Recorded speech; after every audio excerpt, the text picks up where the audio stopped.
Hello everyone, welcome back to Axis IAS. I am Sandeep Kumar. Allahabad RO ARO, ठीक है, assistant review officer और review officer की vacancy का क्या होगा, कैसे होगा, ये लगभग 6-8 महीने से चीज़ें चल रही हैं।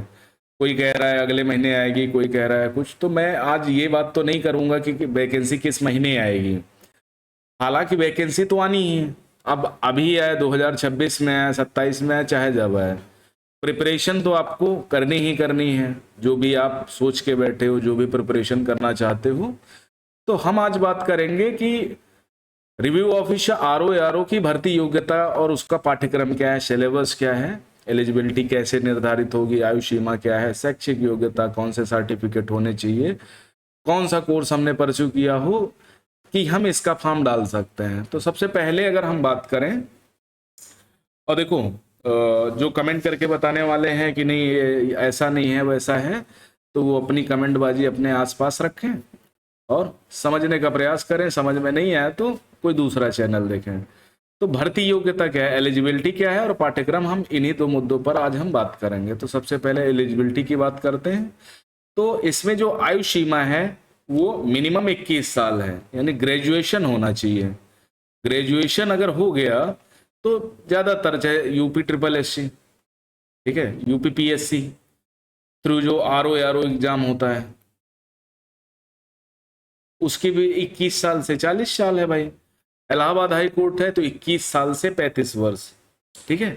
ये जनरल कैटेगरी के हिसाब से आरक्षित वर्ग को नियमानुसार छूट मिलेगी। अब मान लिया कोई ओबीसी का है, ओबीसी एनसीएल, तो उसको 3 वर्ष की, एससी एसटी 5 वर्ष की, और जो गवर्नमेंट सर्वेंट हैं, रिटायर्ड हैं, आर्मी वाले, फौजी हैं, तो उनको 8 साल की, 10 साल की मिल जाती है। तो कुल मिलाकर के मैक्सिमम एज आपकी 35 वर्ष है जनरल कैटेगरी के हिसाब से। बाकी ईडब्ल्यूएस में आयु सीमा की छूट मिलती नहीं है। ओबीसी एनसीएल को 3 साल, एससी एसटी को 5 साल। तो एक तो ये हो गया। अब शैक्षिक योग्यता क्या हो भाई, तो आरओ, ठीक है, स्नातक होना चाहिए किसी भी विषय से, ठीक है। ये हिंदी हटा दो, ठीक है। आरओ के लिए आपको स्नातक होना चाहिए, कंप्यूटर का ज्ञान आवश्यक है, और अंग्रेजी टाइपिंग स्पीड 25 शब्द प्रति मिनट होनी चाहिए, इससे कम नहीं हो, ठीक है। आरओ अगर उर्दू से आपको करना है तो स्नातक उर्दू, अरबी, फारसी साहित्य में होना चाहिए, या अदीब ए कामिल जामिया उर्दू अलीगढ़ से, और कंप्यूटर ज्ञान 25 शब्द प्रति मिनट अंग्रेजी टाइपिंग होनी चाहिए। देखो, एक आरओ होता है हिंदी टाइप, हिंदी के लिए, हिंदी माध्यम में, एक होता है उर्दू से।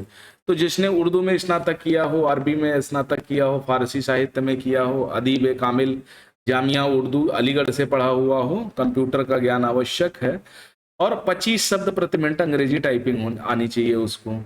एआरओ के लिए, एआरओ के लिए स्नातक ज्ञान होना चाहिए, कंप्यूटर ज्ञान, कंप्यूटर ज्ञान का यहाँ मतलब ट्रिपल सी, ओ लेवल। जहां भी कंप्यूटर ज्ञान की बात की गई है वहां ओ लेवल या कोई भी कंप्यूटर से रिलेटेड ग्रेजुएट कोर्स होना चाहिए, स्नातक होना चाहिए, कंप्यूटर का ज्ञान, अंग्रेजी टाइपिंग पर 25 शब्द प्रति मिनट। अब देखो डिफरेंस क्या है। जैसे यूपीपीएससी आरओ की आप प्रिपरेशन करते हैं तो उसमें वही है, प्री मेंस का सिस्टम है। प्री में आपको जीएस पेपर, हिंदी पेपर होता है। यहाँ पर सिलेबस थोड़ा अलग है। मेंस में आपको जीएस पेपर और हिंदी का पेपर होता है, ऐसे राइटिंग, लेटर राइटिंग वगैरह करनी पड़ती है।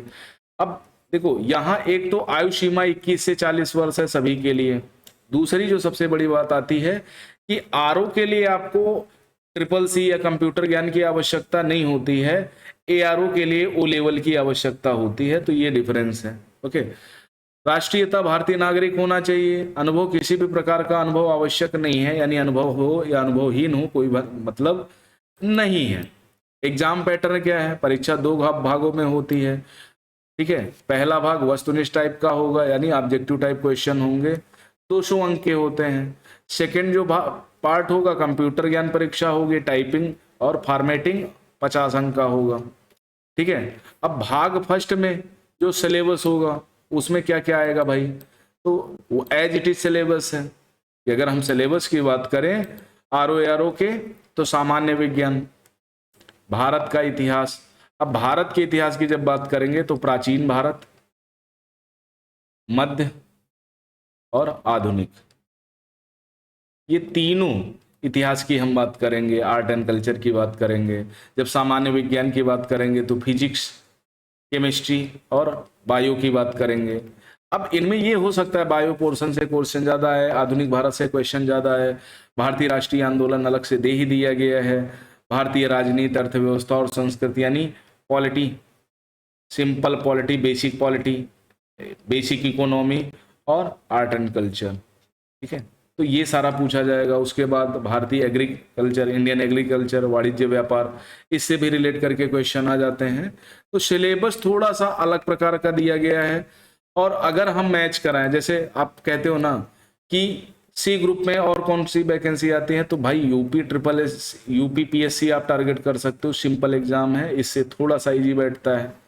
जनसंख्या, एनवायरमेंट यानी एनवायरमेंट एंड इकोलॉजी, शहरीकरण भारतीय संदर्भ में, विश्व का भूगोल, भारत के संसाधन, भारत का भूगोल। अब भाई विश्व का भूगोल, भारत का, राष्ट्रीय अंतर्राष्ट्रीय घटनाक्रम, सामान्य मानसिक क्षमता, तर्क शक्ति, विशेष ज्ञान, खासकर उत्तर प्रदेश की शिक्षा, संस्कृति, एग्रीकल्चर, उद्योग, व्यापार, जीवन शैली, सामाजिक परंपराएं। अब ये देखो, अब इसमें यानी यूपी स्पेशल आपको पूर्ण रूप से तैयार करना है, कोई दिक्कत नहीं। सामान्य अंग्रेजी, सामान्य हिंदी, स्नातक स्तर की, कंप्यूटर ज्ञान का प्रारंभिक ज्ञान। तो ये आपका फर्स्ट पेपर का सिलेबस है। जब भी आप 200 नंबर में कैरी आउट करोगे तो 150 क्वेश्चन होंगे, 120 मिनट में आपको करने होते हैं, ऐसे ही है ना। 20-25 क्वेश्चन आपको हिस्ट्री से मिल जाएंगे, 18 क्वेश्चन आपको पॉलिटी से मिल जाएंगे, राष्ट्रीय अंतर्राष्ट्रीय समसामयिक घटनाओं से 12-15 क्वेश्चन मिलेंगे, उत्तर प्रदेश विशेष से आपको 8-10 क्वेश्चन, 15 क्वेश्चन तक मिल जाएंगे, अंग्रेजी और हिंदी के 10-10 क्वेश्चन होते हैं, कंप्यूटर ज्ञान के लगभग 10 क्वेश्चन होंगे, साइंस वगैरह में भी 12-15 क्वेश्चन होते हैं, ज्योग्राफी में करीब 20 क्वेश्चन, 18-20 क्वेश्चन पूछेगा, एनवायरमेंट, इकोनॉमी, इससे भी लगभग 20-22 क्वेश्चन पूछेगा। तो कुल मिलाकर के ऑल एवरेज अगर आप इन 12 में से कंप्यूटर ज्ञान है, यूपी विशेष है, साइंस है, हिस्ट्री है, पॉलिटी है, जियोग्राफी है, ये 4-5 सब्जेक्ट अगर इनका आप क्या कह सकते हैं, अगर स्टैटिक पोर्शन, बेसिक पोर्शन अगर बहुत अच्छा तैयार कर लेते हैं, वन लाइनर टाइप के क्वेश्चन है, बहुत ज्यादा बुक्स की डिमांड नहीं है कि हम 10 किताबें पढ़े, एक किताब 10 बार पढ़ो तो ज्यादा अच्छा है मेरे हिसाब से। 10 किताबें एक बार पढ़ने से अच्छा है एक किताब 10 बार पढ़ो, ज्यादा अच्छा आपको नॉलेज गेन होगा। ठीक है, तो ऐसे आप कर सकते हैं, ऐसे चीजों को समझ सकते हैं। उसके बाद जब सेकेंड पार्ट में आएंगे भाई, तो कंप्यूटर ज्ञान होगा। अब कंप्यूटर ज्ञान में भाई क्या होता है, तो सबसे पहला सेकेंड पार्ट जब आएंगे तो कंप्यूटर ज्ञान परीक्षा में लगभग 500 शब्दों का अंग्रेजी पार्ट दिया जाएगा, जिसे कंप्यूटर पर जैसा है वैसा टाइप करना है और फॉर्मेट करना होगा। ठीक है, क्या करना है, 500 शब्दों का, मान लिया कोई ऐसे टाइप का कोई स्टोरी दे दी गई, उस स्टोरी को अपनी उसमें लिखना है, मतलब टाइपिंग करनी है। ये कंप्यूटर बेस्ड टेस्ट होगा, शायद वो भी अभी तक एनटीए कराता था तो सीबीडी होता था। ठीक है, सीबीडी कंप्यूटर बेस्ड एग्जाम होता था, तो उसी तरह ये भी होगा कि एक साथ हो जाएंगे दोनों, समझ लेना। अब 50 अंक का है, 500 शब्दों का एक अंग्रेजी दे दिया गया, एक सारांश दे दिया गया, उसी को आपको टाइप करना है, फॉर्मेट बनाना है। समय सीमा इसकी 20 मिनट होती है, बहुत है। न्यूनतम योग्यता 25 अंक, अर्थात 50 में से आपको 25 अंक से अगर कम ला रहे हो तो आप फेल हो। ठीक है, बाकी आपका फर्स्ट पेपर अगर बहुत अच्छी मेरिट है, इसमें आपके 26 नंबर भी है, तो आप पास हो जाओगे आराम से, आपका कट ऑफ क्लियर हो जाएगा। तो एक तो ये है। टाइपिंग की गति क्या होगी, 25 शब्द प्रति मिनट होना चाहिए। क्या होना चाहिए, 25 शब्द प्रति मिनट अंग्रेजी में करना है, हिंदी में नहीं करना है।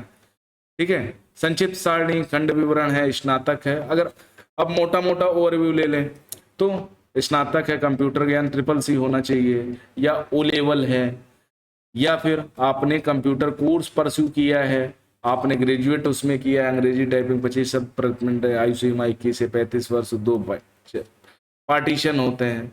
तो मुझे क्या लगता है कि सिलेबस इतना वास्ट नहीं है, इतना बड़ा नहीं है कि आप लोग इसको टारगेट न कर पाओ। सिंपल सा सिलेबस है। अभी हम किसी दिन जो 2019 है, 2021 के क्वेश्चन पेपर हैं उनको डिस्कस कर लेंगे। और देखो, जीएस का जो टॉपिक है ना, हिस्ट्री है, पॉलिटी है, ज्योग्राफी है, साइंस है, एनवायरनमेंट है, इकोनॉमी है, करंट अफेयर्स है, उत्तर प्रदेश विशेष है, जितना भी स्टेट रिलेटेड क्वेश्चन है ना, तो इसमें आप एक मैक्सिमम 2 बुक से आप बहुत अच्छी प्रिपरेशन कर सकते हैं। आपको इधर उधर भागने की कहीं आवश्यकता नहीं। लेकिन अगर आपको भागना है, आपको नहीं समझ आ रहा है, तो आप भाई जैसा चाहें वैसा कर सकते हैं। लेकिन मेरे हिसाब से सिंपल तरीका यही होता है कि आप एक कोई किताब पकड़ लें, उससे बढ़िया तैयारी करें। अब बहुत सारे लोग हैं, वैकेंसी कब आएगी, ये कब आएगा, तो भाई वैकेंसी जब आनी होनी आ जाएगी। अपनी तैयारी पे तो अपना फोकस करिए। तैयारी है नहीं आपकी। दिल लग गया भाई, मतलब टाइप हो गया। आ गई बात समझ में? तो ऐसे कर सकते हैं, कोई बड़ी बात नहीं है। कुछ भी ऐसा नहीं है कि नहीं बहुत अजीब हो जाए, कुछ भी ऐसा नहीं है कि नहीं आप नहीं समझ में आ रहा है। तो भाई जब भी आप प्रिपरेशन करने का मूड बनाए, जब भी आप चीज़ों को करें तो अच्छी प्रकार से करें, टाइम लेके करें। और नहीं यही होगा कि टाइम निकलता चला जाता है, फिर समझ में नहीं आता। काम आ जाएगा 2 महीने, 4 महीने में, 6 महीने में, 8 महीने में आया, और आप इतना तुरंत एग्जाम करेगा कोई एजेंसी। देखो सबसे बड़ी समस्या है अधियाचन की नहीं है। अधियाचन तो ऑलरेडी है, वैकेंसीज भी काफ़ी सारी हैं, लेकिन समस्या ये है कि इलाहाबाद हाई कोर्ट कब कराएगा कब नहीं कराएगा, ये तो उस पर डिपेंड करता है। हमारे यहाँ सरकारों का भी अपना है। अभी यूपी पीएससी ने देखो 2023 में आरओ का एग्जाम निकाला था, पेपर लीक हुआ 11 फरवरी 2024 को, उसके बाद 27 जुलाई 2025 को, यानी ऑन एन एवरेज लगभग 1 साल 6 फरवरी, हाँ 4 महीने बाद पेपर हुआ, 5 महीने बाद। तो कुल मिलाकर के एक लंबा प्रोसीजर हुआ। अभी आरओ मेंस का रिजल्ट नहीं आया, यूपीपीएससी वाले का मेंस प्रीलिम्स का रिजल्ट आएगा लगभग सितंबर लास्ट तक। तो हो सकता है कि मेंस इसका दिसंबर में हो, तो 2026 में ही फाइनल रिजल्ट होगा। तो इतना 3 साल का लंबा इंतजार किया इन बच्चों ने। तो आपका भी फर्ज बनता है कि भाई तैयारी अपनी करते रहें, तैयारी को बहुत अच्छा एक अच्छे मुकाम पर पहुंचाएं, और जहां पर लगे, जहां पर चीजें आपको लगे कि नहीं हाँ ओके है, तैयारी अच्छी है, अब एग्जाम मुझे देना है, तो भाई अपना एग्जाम दो। और दूसरा, आयोगों से मेरा निवेदन है, जो भी लोग एग्जाम भर्ती जारी करते हैं, विज्ञापन जारी करते हैं, उनसे यही निवेदन है कि भाई बच्चे बहुत सारे ऐसे हैं जो ओवर एज हो रहे हैं इस भर्ती के इंतजार में, तो थोड़ा इनका भी ख्याल कर लीजिए, इनका भी ध्यान दे लीजिए। ठीक है, तो ऐसे आप सिलेबस को समझिए, तैयारी करना स्टार्ट करिए। वैकेंसी आज नहीं तो कल आएगी ही आएगी। बेकार में अपना टाइम वेस्ट करोगे तो प्रॉब्लम्स हैं। ठीक है, तो ऐसे आप तैयारी करते जाओगे तो आपको जब फॉर्म आ जाएगा एग्जाम के लिए, बहुत ज़्यादा प्रेशर नहीं होगा, बहुत ज़्यादा ये नहीं होगा। तो ये जो सिलेबस मैंने बताया है, इस सिलेबस को नोट कर लो, सिलेबस के अकॉर्डिंग प्रिपरेशन करो। अभी हम क्वेश्चन पेपर भी डिटेल कर देंगे, उनको डिटेल में आपको समझा देंगे, चीज़ें सही हो जाएंगी। और सारा मटेरियल हम अपने टेलीग्राम चैनल पर डाल देते हैं। तो जो भी आज बच्चे नए हैं, जो भी टेलीग्राम में जुड़ना चाहते हैं, वो आराम से जुड़ें, देखें, समझें और काम करें। ठीक है, तो आज के लिए इतना ही। आई होप आप लोगों को सारी बात समझ में आएगी। नहीं समझ में आए तो विजुअल ठीक ठाक कमेंट करिए, तो मैं जवाब दूंगा, अन्यथा डिलीट। ठीक है, तो आज के लिए इतना ही। Thank you very much. मिलते हैं नेक्स्ट सेशन में, तब तक के लिए धन्यवाद, नमस्कार।